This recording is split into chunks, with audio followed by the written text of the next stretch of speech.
আপনারা যারা কথা বলবেন মানি না, মানবো না। দাঁড়ান ভাই, দাঁড়ান। মানি না, মানবো না। মানি না, মানবো না। মানি না, মানবো না। মানি না, মানবো না। এই সাবিক আগুন জ্বালো, আগে কথা তুমি দাঁড়াইবা। আইডি কার্ড আগুন জ্বালো। আইডি কার্ড তো করি আরো দেব রক্ত, আইডি কার্ড তো বস বেঁচে যাবে অন্যায়, রক্তের বন্যায়। ছাত্র সমাজ লেগেছে, রক্তে আগুন লেগেছে। ছাত্র সমাজ জেগেছে, প্রাইভেট জেগেছে, প্রাইভেট জেগেছে। রক্তে আগুন লেগেছে, আরো দেব রক্ত। ভেঙে দাও, গুড়িয়ে দাও, দাবির সিন্ডিকেট। ভেঙে দাও, গুড়িয়ে দাও, ভেঙে দাও, গুড়িয়ে দাও। অবৈধ কমিটি, মানি না, মানবো না। বৈষম্যের ঠাঁই নাই আমার সোনার বাংলায়। ভেঙে দাও, গুড়িয়ে দাও, সন্ত্রাসীদের আস্তানা। ছাত্র সমাজ জেগেছে, জেগেছে, জেগেছে। আচ্ছা শোনো, আগুন জ্বালো, ফার্স্টে বক্তব্য আগুন জ্বালো। ঠিক 9টায় শুরু করি 9টা বাজতে আর 11 মিনিট আছে কি কই দাঁড়াও না, দাঁড়াও। মানি না, মানবো না। অবৈধ কমিটি, দূরে রাখা বডিটা একটু সরাই রক্তে আগুন লেগেছে, রক্তে আগুন লেগেছে। ছাত্র সমাজ জেগেছে, ছাত্র সমাজ জেগেছে। ভেঙে দাও, গুড়িয়ে দাও, ভেঙে দাও, গুড়িয়ে দাও, ভেঙে দাও, গুড়িয়ে দাও। প্রাইভেট জেগেছে, জেগেছে। ভাই মাঝখানে না ইয়া করো।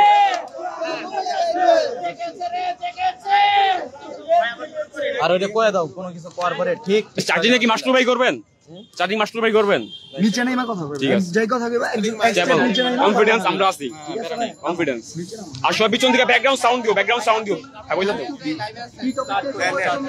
শুরু করে আইতে সংবাদ সেবন উপরেই থাকি বলা লাগবে না স্টার্ট বিসমিল্লাহির রহমানির রহিম। আমি মাহদি জাহিন এবিয়ান। আপনারা জানেন যে বিপ্লবের 9 মাস হতে চললো, কোথাও নাই আমার প্রাইভেট ইউনিভার্সিটির নাম, কোথাও নাই আমার কলেজের নাম, কোথাও নাই আমার স্কুলের নাম, এবং কোথাও নাই আমার মাদ্রাসার নাম। এবং 17 জুলাই যখন তারা হল ছেড়ে যায় সেই মুহূর্তে আমরা গুলির সামনে দাঁড়িয়েছি, রাজপথ ছাড়ি নাই। আমরা কখনো কারো কাছে মাথা নত করি না। রামপুরা, বাড্ডা, মিরপুর, ইসিবি সব জায়গায় শত শত লাশ পড়ছে, তবুও আমরা এই রাজপথ ছাড়ি নাই। অথচ কোথাও আমাদের স্বীকৃতি দেয় নাই, আমাদের ইভেন আমাদের আহতদের ঠিকভাবে কেয়ারও নেয় নাই। অথচ তারা এই প্রাইভেটকে উপেক্ষা করে নতুন সংগঠনের ঘোষণা আসে মধুর ক্যান্টিন থেকে, যেখানে সরকার পতন আন্দোলনের কিছুই হয় নাই। এই মধুর ক্যান্টিন থেকে ঢাবি কেন্দ্রিক যে দল আসবে সেই দলের কবর মধুর ক্যান্টিনে রচিত হবে। 71 যেমন কারো বাপের না, রাজপথ, রাজপথ, 71 যেমন কারো বাপের না, 24 তেমন ঢাবির না। মুখে ঘোষণা দেওয়া আর রাস্তায় এসে করে দেখানো এক কাজ না। আমরা কোনো সমন্বয়কের কথাই মাঠে যাই না, আমরা গেছি আমাদের বিবেকের তাড়নায়, আমরা গেছি আমাদের মগজের কমান্ডে। জুলাই আন্দোলনের পর জনগণের যে বিশ্বাস আস্থা ছাত্রদের প্রতি যে তৈরি হয়েছিল, তা পাবলিক ইউনিভার্সিটি স্টুডেন্ট, ঢাকা সিন্ডিকেটের স্টুডেন্টের কারণে তা জনগণ আজ আস্থা হারিয়ে ফেলেছে। তাদের স্বৈরাচারী আচরণ স্পষ্ট, তাদের ডমিনেট করার স্বভাব স্পষ্ট। মর্গে এখনো আমার ভাইয়ের লাশ পড়ে আছে, শত শত বেওয়ারিশ দাফন হয়েছে, হসপিটালে এখনো আমার ভাই কাতরাচ্ছে। এসব উপেক্ষা করে হাজার ভাইয়ের লাশের উপর লাশের উপর দাঁড়িয়ে কাউকে রাজনীতি করতে আমরা দেব না। ধন্যবাদ সবাইকে। মাসুর ভাই পরবর্তীতে মাসরুর ভাই পরিচয় দিয়ে শুরু করুন। আসসালামু আলাইকুম। এই ধর আসসালামু আলাইকুম এভরিওয়ান। আমি এসআর মাসুব হাসান, নর্থ সাউথ ইউনিভার্সিটির একজন আহত যোদ্ধা। আমি যদি ঢাকা ইউনিভার্সিটি এবং তাদের সিন্ডিকেট নিয়ে যদি বলতে চাই, তাহলে একটা ছোটখাটো হিস্টোরি এবং ইতিহাস আপনারা সবাই জানেন। শুধু আমি একটা লাইনে বা দুটা লাইনে আপনাদেরকে মনে করায় দিচ্ছি। ঢাকা ইউনিভার্সিটির ছেলেরা যদি আপনি জিজ্ঞেস করেন তাদের স্বপ্ন কি, তাহলে তারা বলবে যে তাদের একটা মাত্র স্বপ্ন, সবচেয়ে বড়, সেটা হলো বিসিএস। এবং একটি মাত্র বিসিএস এর পরীক্ষার জন্য তারা 2 থেকে 3 বছর প্রোডাক্টিভ টাইম একটা স্টুডেন্টের নষ্ট করে। এখন যদি বলেন ঢাকা ইউনিভার্সিটি নিয়ে কেন কথা বলি, তাহলে বলতে হবে কারণ ঢাকা ইউনিভার্সিটি বাংলাদেশের শিক্ষা বাজেটের একটা বিশাল অংশ তারা ব্যবহার করে, এবং এই শিক্ষা বাজেটের যে টাকাগুলো আসে, টাকাগুলো আমাদের জনগণের ভ্যাটের টাকায় যায়। যদি আমি ভেঙে বলতে চাই, আমরা যে প্রাইভেট ইউনিভার্সিটি স্টুডেন্ট নাকি ভার্সিটির টয়লেট টিস্যু অনেক বেশি ইউজ করি, তো এই টয়লেট টিস্যুতেও কিন্তু ভ্যাটের টাকা দেওয়া হয়। সো ওইখানে ঢাকা ইউনিভার্সিটি আমার অংশ, আপনার অংশ, ওই রিক্সাওয়ালার অংশ, যার সন্তান কখনো ওই ভার্সিটিতে পড়বে না যে স্বপ্ন দেখে, তারও অংশ। সো আমরা এই বিষয়ে কথা বলবো। তাদের এই বৈষম্যমূলক আচরণ আজকের না, শেখ হাসিনা সরকার ঢাকা ইউনিভার্সিটিকে সেন্ট্রালাইজ করে পুরো বাংলাদেশের ছাত্র সমাজকে কন্ট্রোল করার চেষ্টা করছে।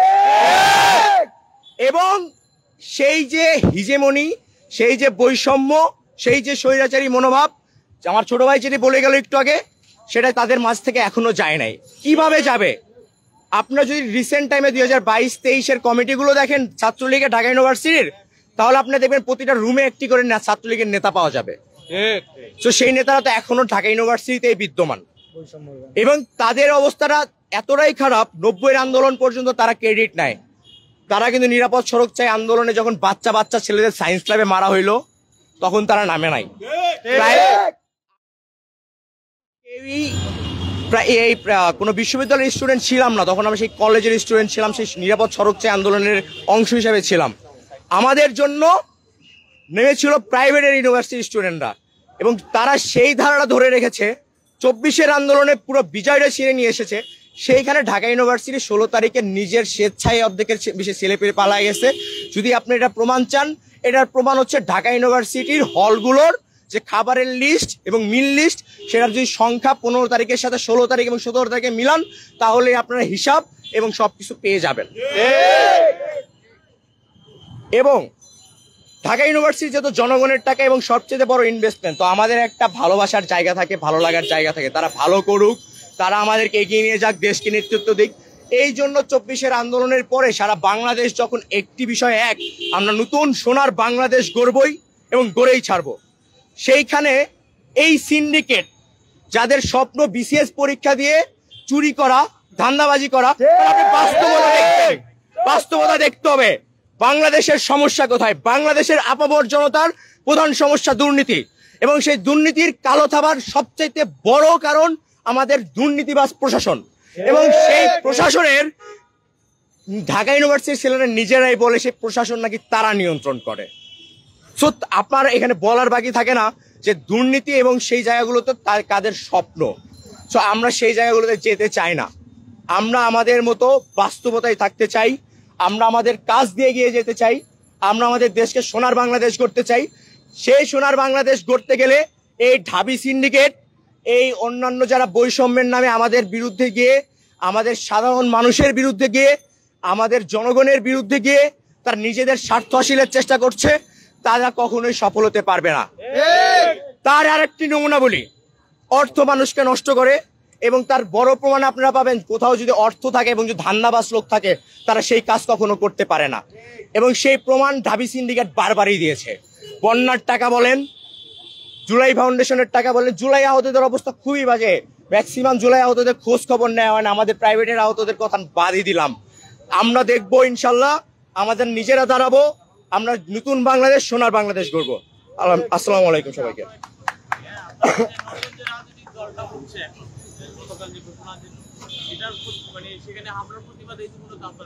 জি, সেটা নিয়ে আপনাদের কি বক্তব্য এখন, এবং এই রাজনৈতিক দল নিয়ে এটা শেষে দিব, শুধু ওনার বক্তব্যটা দিয়ে দেব, মানে হামলার প্রতিবাদে। আচ্ছা, আমি কোশ্চেন উত্তর করিনি। যে আপনি যে কোশ্চেনটা করছেন অত্যন্ত ধন্যবাদ আপনাকে। এখানে বলতে চাই যে একটি কথা, গতকালকে একটি হামলা হয়েছে, সংঘর্ষ হয়েছে, সেখানে আমাদের প্রাইভেটের ভাইয়েরা কিন্তু আহত হয়েছে, সেখানে এখনো তারা হসপিটালে ভর্তি আছে।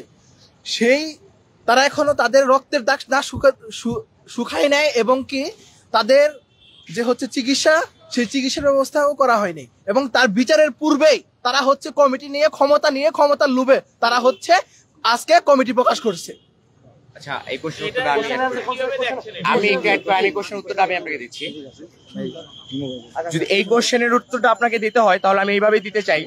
ঢাকা ইউনিভার্সিটির স্টুডেন্টদের 2014 সালের 14 এপ্রিল পহেলা বৈশাখ সেই দিনে ফিরে যেতে হবে। টিএসসিতে সেই দিন ছাত্রলীগের গুন্ডা পান্ডারা মেয়েদের জামা কাপড় ছেড়ে, এবং আপনারা যদি সেই দিনের ছবি ভিডিও ফুটেজগুলো দেখেন, তারা খুব হাস্যোজ্জ্বল মুখে কাজগুলো করছিল। তারা জানতো তাদের বিচার হবে না, কোনো কমিটি হবে না, কোনো কিছু হবে না, এবং সেগুলোই বাস্তবতায় ঘটেছে। এবং গতকালকের হামলাতেও যদি আপনারা দেখেন, কোনো ঢাকা ইউনিভার্সিটি থেকে কোনো কমিটি গঠন করা হয় নাই। তারা বলে বহিরাগতরা হামলা করছে।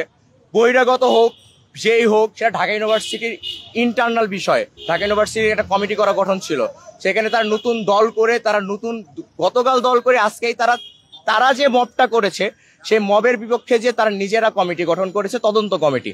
সো এখান থেকেই বোঝা যায় যে তারা নিজেদের জন্যই থাকে, নিজেদের জন্যই ভাবে, নিজেদের জন্যই করে। তো যারা এরকম বৈষম্য করে তাদের সাথে আমরা আসলে থাকতে পারি না। আমাদের প্রাইভেটের মান সম্মান তাদের সাথে যায় না, এইটুকুই।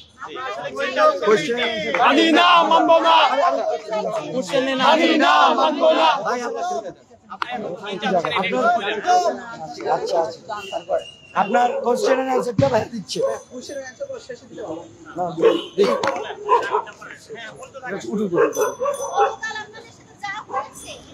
হ্যাঁ, তারা আমি শুরু করবো। কথা ছিল নতুন রাজনৈতিক বন্দোবস্ত দিবে, আমরা তাদের কথায় বিশ্বাস করেছিলাম। তাদের থেকে উপদেষ্টা হয়েছে, তারা সরকারে ছিল, আমরা 8-9 মাস চুপ ছিলাম। আমরা তাদের থেকে সংস্কার চেয়েছিলাম, নতুন রাজনৈতিক বন্দোবস্ত চেয়েছিলাম। তারা নতুন রাজনৈতিক বন্দোবস্তর নামে কি করলো? মধুর ক্যান্টিনে দল ঘোষণা করলো। যদি তারা সার্বজনীন দল ঘোষণা করতে চায় তাহলে মধুর ক্যান্টিন কেন? তারা শহীদ মিনারে যাইতো। তারা বেসরকারি বিশ্ববিদ্যালয়, জাতীয় বিশ্ববিদ্যালয়, তারা কওমি মাদ্রাসা, আলিয়া মাদ্রাসা, তারা স্কুল কলেজের শিক্ষার্থীদেরকে ডাকে নাই কেন? যখন আমরা আমাদের সংস্কারের, যখন আমরা জবাবদিহিতা চাইলাম, যখন আমরা এইভাবে ঢাকা ইউনিভার্সিটি কেন্দ্রিক দল ঘোষণার জবাবদিহিতা চাইলাম, তখন তারা আমাদের উপর আক্রমণ করলো। তাদের কি মনে নাই যখন তাদের উপর আক্রমণ করে আমরা স্লোগান তুলেছিলাম, আমার ভাইকে মারলি কেন? তারা বিপদে, তাদের উপর যখন ছাত্রলীগ, তাদের উপর যখন পুলিশ নৃশংস হামলা চালায়, তখন আমরা বলেছিলাম আমার ভাইকে মারলি কেন? তারা যখন রাজুতে আমাদেরকে ডেকেছিল, তখন আমরা রাজুতে তাদেরকে উদ্ধার করতে গিয়েছিলাম। আজকে সেই একই ক্যাম্পাসে আমার বিশ্ববিদ্যালয়, আমাদের বেসরকারি বিশ্ববিদ্যালয়গুলোর শিক্ষার্থীদের উপর তারা আক্রমণ করেছে।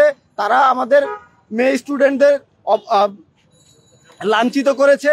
তাদেরকে এই ব্যাপারে নিঃশর্ত ক্ষমা চাইতে হবে, এবং তারা যদি বাংলাদেশে সার্বজনীন রাজনৈতিক দল গঠন করে, এবং তারা যদি সংস্কার চায়, দেশে পরিবর্তন চায়, লেজুর ভিত্তিক রাজনীতি থেকে তারা যদি মুক্তি চায়, তাইলে অবশ্যই বেসরকারি বিশ্ববিদ্যালয় সহ সকল শিক্ষা প্রতিষ্ঠানের ছাত্রছাত্রীদেরকে নিয়ে বসতে হবে, এবং গতকালকে তারা যে অপমানজনক ঘটনা ঘটিয়েছে তার জন্য নিঃশর্ত ক্ষমা তাদেরকে চাইতে হবে। তাছাড়া তারা প্রথম ছাত্রদের ঐক্য ভঙ্গের প্রথম ডাক ঢাকা বিশ্ববিদ্যালয় দিচ্ছে, আমরা ধরে নিব, এবং তারা যদি এই ঐক্য ভঙ্গ করে, আমি বেসরকারি সরকারি বুঝি না, আমি ছাত্র বুঝি, তারা যদি ছাত্রদের ঐক্য ভঙ্গ করে তাহলে আমাদের মেনে নিতে হবে এই বিপ্লব এখনো শেষ হয় নাই। এই বিপ্লব আমরা আবার করব। বেসরকারি বিশ্ববিদ্যালয়ের তাদেরকে তাদের ন্যায্য সম্মান দিতে হবে। তাদেরকে যদি তারা সার্বজনীন দল করতে চায় তাহলে প্রতিটা বিশ্ববিদ্যালয়ের প্রতিনিধি সেন্ট্রালে নিশ্চিত করে সবাইকে সমান অধিকার দিয়ে তারপর তাদের সার্বজনীন রাজনীতিতে নামতে হবে। অন্যথায় তাদের স্বীকার করতে হবে শুধুমাত্র এই আন্দোলনে তাদের ব্যক্তি জীবন পরিবর্তন হয়েছে, তাছাড়া দেশের কোনো পরিবর্তন হয় নাই। এই যে আহত ভাই বোনরা আমার বেসরকারি বিশ্ববিদ্যালয়ের, সে আহত ভাই বোনদের উপর তারা অন্যায় করছে। এবং আমি সর্বশেষ কথা যেটা বলবো, আমরা বৈষম্য বিরোধী আন্দোলন শুরু করেছিলাম এবং তারা তাদের প্রাথমিক কমিটি ঘোষণা করেছে বৈষম্য দিয়ে। যখন তারা বৈষম্য দিয়ে কমিটি ঘোষণা করে তখনই সেই কমিটি অবাঞ্ছিত, তখনই সেই ধন্যবাদ। দাবির কালো হাত ভেঙে দাও, ঘুরিয়ে দাও, ভেঙে দাও, ঘুরিয়ে দাও। তুমি দিয়ে শেষ করে দাও, এমনি করা যাবে না। দাবির শেষ করে দাও, শেষ করে দাও। ভেঙে দাও, ঘুরিয়ে দাও। দাবির কালো হাত ভেঙে দাও, ঘুরিয়ে দাও। অবৈধ কমিটি মানি না, মানবো না, মানি না, মানবো না। অবৈধ কমিটি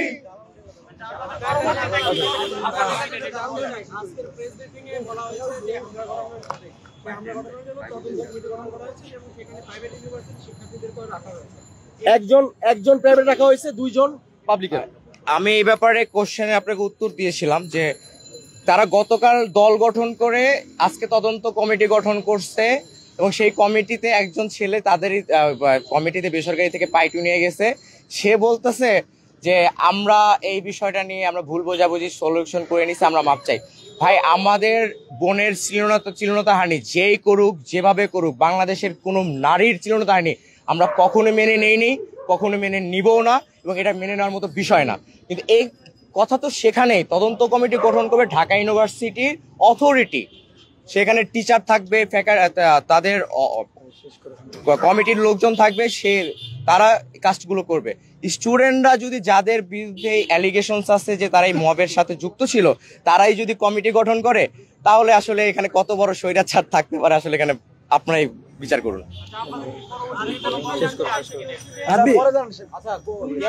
সেশনটা শেষ হয়ে যাক, পরে কোশ্চেন করেন।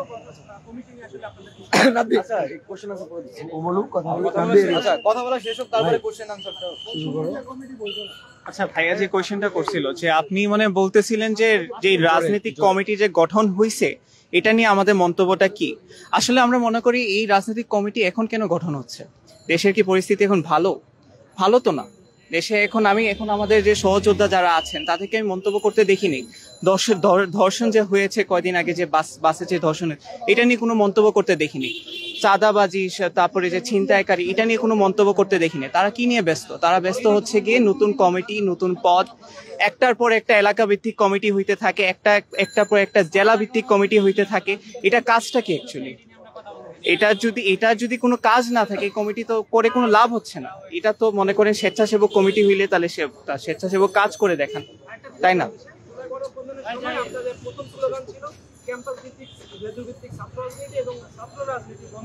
হ্যাঁ হ্যাঁ হ্যাঁ।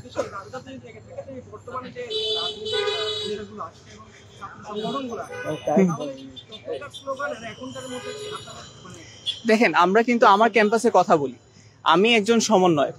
আমি আমার ক্যাম্পাসে হয়তো বা কমিটি থাকতে পারে, একটা ছাত্র দলের কমিটি থাকতে পারে, একটা জামাতের কমিটি, শিবিরের কমিটি থাকতে পারে, বাট ক্যাম্পাসে কোনো রাজনৈতিক কোনো কাণ্ড, মানে কোনো ধরনের মিটিং মিছিল এরকম কিছু কিন্তু ক্যাম্পাসে প্রেমিসের ভিতর হয় না। এমনকি কোনো র্যাগিং এর কালচার নাই। কেউ এরকম আছে না, বড় ভাই আসলো রাজনৈতিক কোনো অমুক তমুক রাজনৈতিক দল থেকে পাওয়ার খাটাইলো, এরকম কিন্তু কিছু হয় না। কেন হয় না? বিকজ আমরা এটাকে প্রশ্রয় দিই না, ওইটার কথা বলছি না। বাট আপনি যদি জাতীয় রাজনীতির কথা বলেন, একটা ছাত্রর ওই অধিকার আছে রাজনীতিতে যুক্ত হওয়ার, ওই রাজনীতি করার, ঠিক আছে? এজ এ রেজাল্ট আমি মনে করি কালকে যে প্রতিবাদ হইল যে আমরা যে বেসরকারি বিশ্ববিদ্যালয়ের সমান স্টেক চাচ্ছিলাম, আমাদের ওই অধিকারটা আছে। আমরাও রাজনীতি করতে চাই, আমরা দেশ নিয়ে চিন্তা করতে চাই। রাজনীতি আমরা মনে করি একটা নোংরা জিনিস, এটা নোংরা কিছু না, তাই না? এটাকে আমরা যদি সুন্দর করে গঠন করে আমরা যদি কাজ করি দেশের কল্যাণে, তাহলে হয়তোবা কিছু ভালো কিছু আসতে পারে। হয়তোবা জনগণেরও যে মেন্টালিটি, যে রাজনীতি জিনিসটাই খারাপ, ওইটা চেঞ্জ হইতে পারে।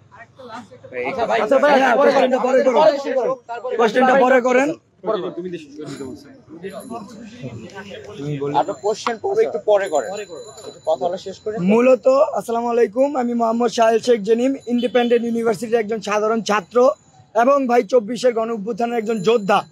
মূলত আজকে আমাদের এই সংবাদ সম্মেলন করার মূল উদ্দেশ্য হচ্ছে, কালকে যে ঘটনা ঘটছে মধুর ক্যান্টিনে, ওইটা হচ্ছে কি আমাদের বাংলাদেশের ইতিহাসে গণ অভ্যুত্থানের পরে সব থেকে বড় ন্যাক্কারজনক ঘটনা, যেটার আমরা সরাসরি প্রতিবাদ জানাই। এবং যেই কমিটি দেওয়ার কারণে আমরা এই ঘটনা ঘটছে, সেই কমিটিকে আমরা বরাবর প্রত্যাখ্যান করি। দাবির যে সিন্ডিকেট আমরা বলে আসছি, ভেঙে দাও, ঘুরিয়ে দাও, বিশ্বাস করেন আমাদের দাবির কোনো দরকার নাই। আমরা প্রাইভেটরা দেশের জন্য যা করছি এটা উপরওয়ালা দেখছে, আমাদের জনগণ দেখছে, আমাদের মানুষ দেখছে। আমরা না গেলে শেখ হাসিনা কোনোদিন পালাইতো না। একমাত্র আমাদের জন্য আজকে আমরা এই স্বাধীন রাষ্ট্র দেখতে পারতেছি। সর্বপ্রথম এবং সর্বশেষ কথা একটাই হবে, যদি আপনারা এরকম কর্মকাণ্ড অব্যাহত রাখেন, প্রাইভেটের একজন প্রতিনিধি হিসেবে আমি বলতে চাই, তাহলে এভাবে পরবর্তীতে আমাদের এরকম কাজ করার একসাথে আর সুযোগ হবে না। প্রাইভেট এবং ডিউ আজকের পর থেকে আলাদা। যারাই এরকম যারাই প্রাইভেটের নাম ধরে ডিউর কাছে গিয়ে লেজুর ভিত্তিক রাজনীতি করেন, পরবর্তীতে আমরা কঠোরভাবে বলে দিতে চাই, আমরা তাদেরও অবাঞ্ছিত ঘোষণা করব। প্রাইভেট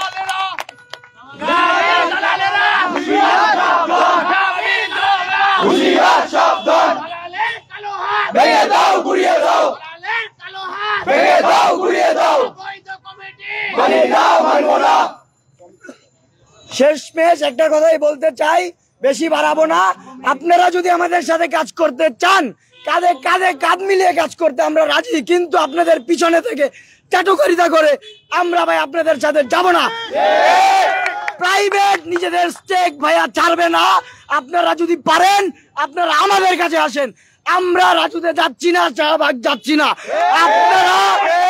আপনারা বাড্ডা আসেন, বসুন্ধরা আসেন, 8 নম্বরে আসেন। এইটা হচ্ছে প্রাইভেট বিশ্ববিদ্যালয়ের আন্দোলনের আতুর ঘর। বাড্ডা, রামপুরা, বসুন্ধরা আমাদের আতুর ঘর। উত্তরা, ভিএনএস, যাত্রাবাড়ি এগুলো হচ্ছে আন্দোলনের আতুর ঘর।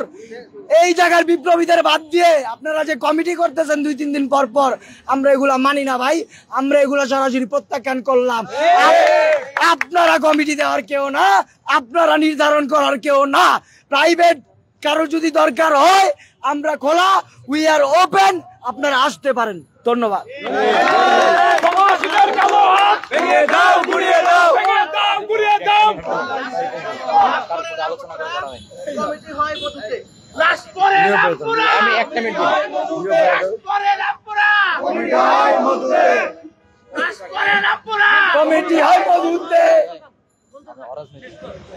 যেটা বলতে চাচ্ছিলাম ছোট ভাইয়ের কথা সূত্র ধরেই, ঢাকা ইউনিভার্সিটি আমাদের ওখানে যে যাওয়ার যে বিষয়টা, আমরা সকলে ঢাকা ইউনিভার্সিটিতে যাই না। আমাদের ভিতর থেকে লেজুর ভিত্তি প্রিয় সকল জায়গাতেই থাকে। কিছু একটা অংশ, অল্প কিছু গুটি কয়েক, খুবই অল্প সামান্য কিছু লোক সেখানে গিয়েছে। আমরা সেটাকে সমর্থন করি না, কিন্তু তাদের উপর যে আক্রমণ হয়েছে, তাদের সাথে যে ন্যাক্কারজনক ঘটনা ঘটছে, তার বিরুদ্ধে আমরা কথা বলছি। ঢাবির কমিটি তারা দল গড়ুক, তাদের পার্সোনাল কিছু করুক, সেটা জনগণ ভোটের মাধ্যমে ডিসিশন নেবে কাকে ভোট দিবে কাকে ভোট দিবে না। কিন্তু কথা হচ্ছে বৈষম্য বিরোধী যে ব্যানারটা ছিল, এটা বাংলাদেশে আপামর জনতার ব্যানার ছিল। এটা ঢাবি সিন্ডিকেটের গুটি কয়েক মানুষের ব্যানার নয়। সেই ব্যানারটি যখন তারা নিজেদের কাজে ব্যবহার করছে, সেই তাদের সাথে আমরা কখনোই থাকতে পারি না। এটা আমাদের নীতিগত গুণগত মানের জন্যই পানি না। এটুকুই। আরেকটা শেষ করুক। বলো, আমি ধরছি, তুমি বলো, পরিচয় দাও। আসসালামু আলাইকুম। আমি আসলে টু দা পয়েন্টের কথা বলি। টু দা পয়েন্টের কথাটা কি, যে কালকের গণনার পর একটা জিনিস ক্লিয়ার, যে প্রাইভেটের সাথে ডিউ এর কোনো ধরনের কোনো কোয়ালিশন হবে না, কোনো ধরনের কোনো কোয়ালিশন হবে না। এবং প্রাইভেট, আপনার অ্যান্সার এখানে আছে, এবং আপনার প্রাইভেট এবং ডিউ এর ফুল স্টেক আলাদা করতে হবে। ফার্স্ট অফ অল, এখন আপনি কালকে গণনায় আসেন, মেন যেটা কথা, হ্যাঁ অনেক ষড়যন্ত্র হইতে পারে, বাট কালকে যাই হোক আপনি একটা লোককে গায়ে হাত দিয়ে মারতে পারেন না, সেই রাইটসটা আপনার নাই, এই কাজটা আপনি করতে পারেন না। এইখানে আমার নর্থ সাউথের ছোট বোন ছোট ভাইরা মায়ের খেয়েছে, আমি নিজে দেখছি, আমি নিজে সরজমিনে দেখে আসছি। এটা আপনারা করতে পারেন না। এখানে যেহেতু নর্থ সাউথের নাম আসছে, এই কারণে আমি এখানে আসছি, কারণ এখানে আমার সম্মান লাগছে। এই ধরনের কাজ এটা তো আমরা মেনে নিব না ভাই। সব সময়ের জন্য প্রাইভেট এবং ডিউ আলাদা স্টেক হইতে হবে। আমরা আর এক না, এখন থেকে আর এক থাকবো না। এবং এবং এবং আমরা কেন বলতে যাবো ভাই, আমরা এত হেলাফেলা ভাই, আমরা এখানেই থাকবো, আমরা আমাদের বেস গ্রাউন্ডেই থাকবো। আপনারা আসেন, আপনারা বেজে এসে দেখেন কারা রিয়েল হিরো। আপনারা যাদের নিয়ে ঘুরে বেড়ান তারা কি 5 মিনিটও টিকবেন না, 5 মিনিটও টিকবেন না।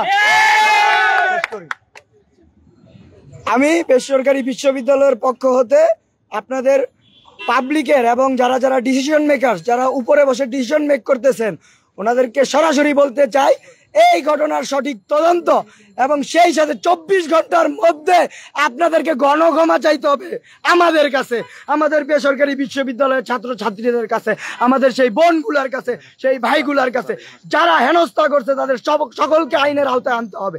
ধন্যবাদ।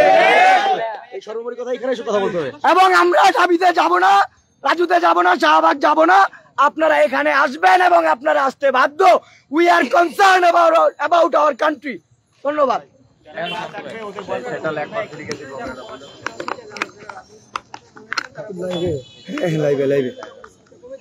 আসসালামু আলাইকুম, আমি মোহাম্মদ হাসিবুল হাসান শান্ত।